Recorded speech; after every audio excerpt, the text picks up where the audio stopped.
Hey everyone, welcome to another episode of Camera Carnage. I'm Ryan from Seymoure Carnage Photography, here today with another hack for my fellow Fujifilm users.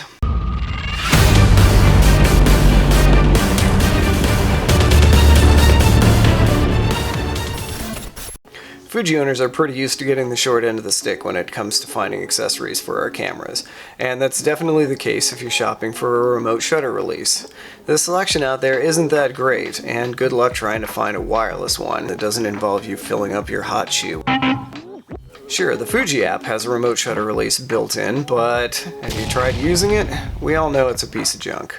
You can only imagine how excited I was when I found out that there was a DIY, low-cost, wireless trigger option for Fujifilm cameras, and that it worked consistently. Shoutouts to Ricky A. Robinson at 2xR Media for bringing this one to my attention. So what we're looking at today is this. This little piece of hardware is a ESP32 Pico IoT developed. Anyway, it's a teeny tiny computer that's got Bluetooth capability, and this clever guy, Adrian, aka the Nowhere Photographer, came up with a way to use this as a remote trigger for Fujifilm. I'm not going to get into all the technical aspects of putting the firmware onto the device and getting it paired up with the camera. Adrian's website does a pretty good job of explaining that, and Ricky's video covers a lot of that stuff too. What I will tell you is that this little device only costs 20 bucks, and Adrian provides the software for free. You don't have to be too technically adept to figure out how to load the firmware onto the device and get it paired up with your camera. It's relatively simple, and he's really helpful if you need a hand in the process.